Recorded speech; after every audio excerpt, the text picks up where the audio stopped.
left Christmas Day. It left. And it pulled out. And nobody could tell anybody what they were doing or where they were going. The ship itself, it took I don't know how many days, 8 days to come back, when it's generally only 7 or 6, because they were doing maneuvers because of the submarines in the water that they thought were there. And they didn't tell us where we were going to come. We didn't know where we were going to land. You could have landed in Washington, you could land in San Francisco, you could land down at Wilmington, it's down in California, which is down by Long Beach. So we didn't know where we were going, and then they told us that land was coming up, and we went upstairs, and I want to tell you that you looked out and you saw the bridge, and you knew that your hair, it was very moving. We were very glad to get home. The Red Cross met us down there at the dock, and my mother really, this all was very hard on my mother. She just really had a hard time, I think. It was hard for her. It was hard for everybody.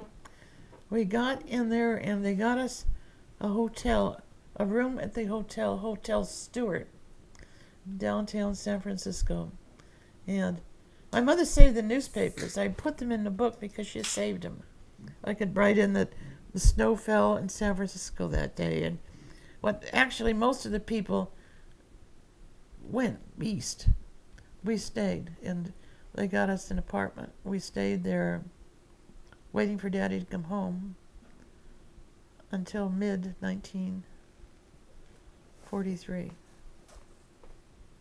So we went to, it was in 41, 42, and 42 to 43. And,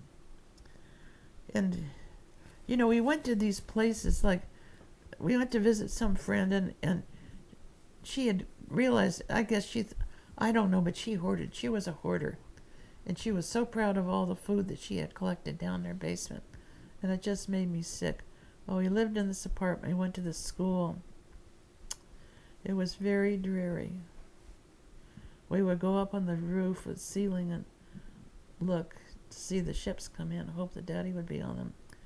And then we built we dug, and these apartment houses have backyards, and we dug up the backyard and we planted a victory garden.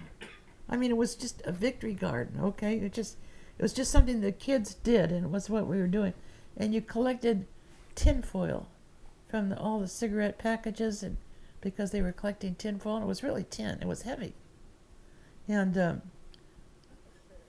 then one day, I think my mother, we were going to have to move because the time was coming that we'd have to move, and she was trying to find when my dad was going to be coming home from overseas so that we would know what to do. And it sounds crazy, but we have one of those heaters that has those little, the little curlies that heat up and get red hot that they used to make. And I was, I was intelligent, but I was sitting there looking at him, and I just thinking to myself, well, what would I put a little piece of paper by that coil, what was going to happen? And Mother wasn't in the room, but I did, and God, it caught on fire. And I raced over and I put it in the waste paper basket, and it caught on fire. So that I dropped it out of the apartment house window. And my mother walked in and wanted to know what had been burning. And I had to tell her. So we were up on the 5th floor. So she got her bathrobe on and went down to the 5th floor and hosed off the backyard. And then she called up to find out where my dad was. And she called him and his friend and said, did he know when he was coming home? And he said he was in his office right there. He'd come.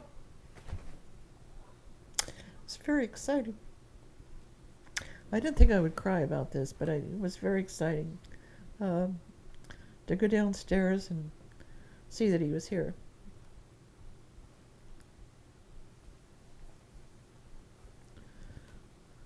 So then we just fooled around. We just you want me to say anything more? Oh yeah. Okay. Yeah, you're doing great. He was offered.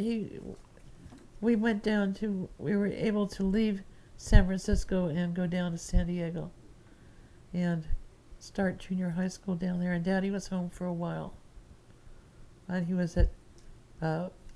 We collected paper. We collected tinfoil. We did all these things. There was the war effort. Everybody got in there. You know, the one thing that, I just can't get over the fact that all these shoes that kids buy now, because it was during the war and shoes are rationed. And you only got one pair, and that was it. And we were kids, and I know that the pair that I got had it had a wooden arch in it instead of a metal arch. They put a wooden arch in the shoe, and the arch broke. So I was able to get another pair of shoes. But you know what?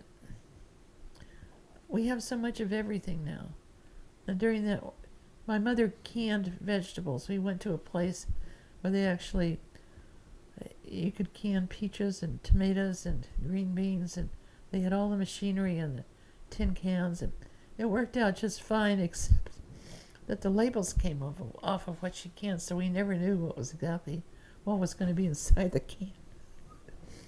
So we stayed, and then Daddy went back overseas, and he was in Pearl Harbor for a while, and then the war was over, and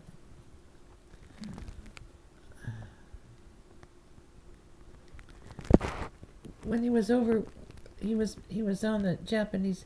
The first thing that he had to do was to go any place that there was a single Marine.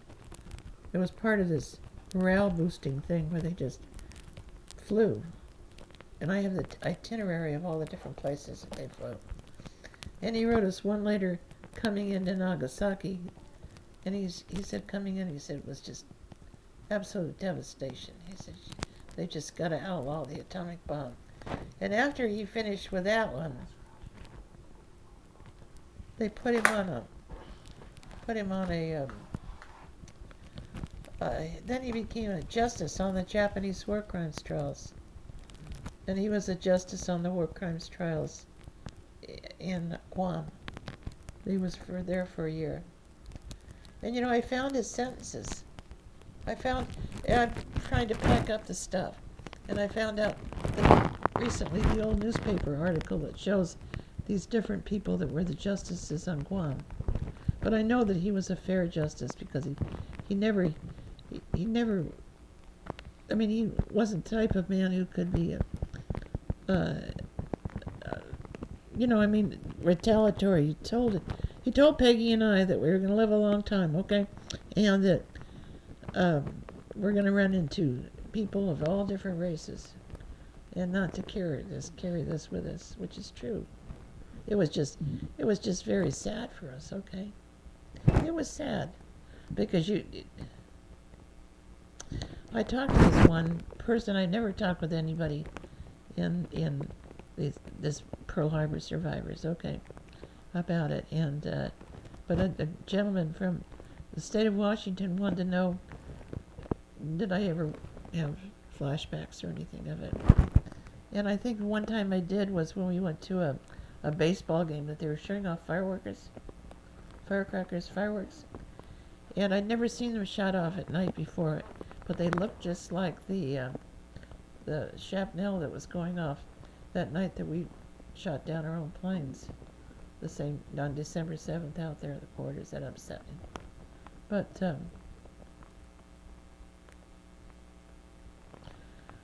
it was quite different, and there was no special treatment. Nobody knew anything about post-traumatic stress or anything like that. I mean, Peggy and I came back, and everybody had their own stories, and everybody was affected, so that our story, I think, would have been nice. It would have been nice for us to have gone someplace maybe where there was a little bit of peace, Yeah.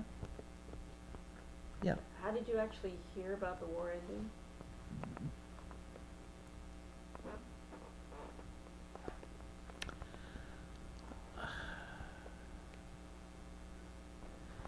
don't know. I remember getting on my bicycle and getting a pot, getting something with a pan and riding my bicycle through the pot.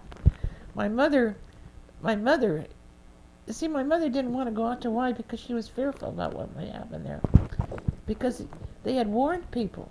There was warnings had gone out that to up, what was happening. And of course we had our area drills and everything.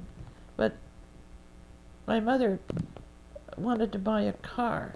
I think the war in Germany was over.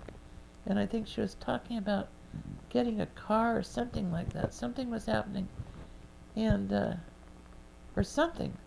And my mother wrote my father and said she thought the war was going to end. And she was right. That's kind of spooky about her. Because I think his commanding officer was really surprised that she actually had foretold when it was going to go, and it was before they dropped the atomic bomb. And how do you feel personally about the atomic bomb?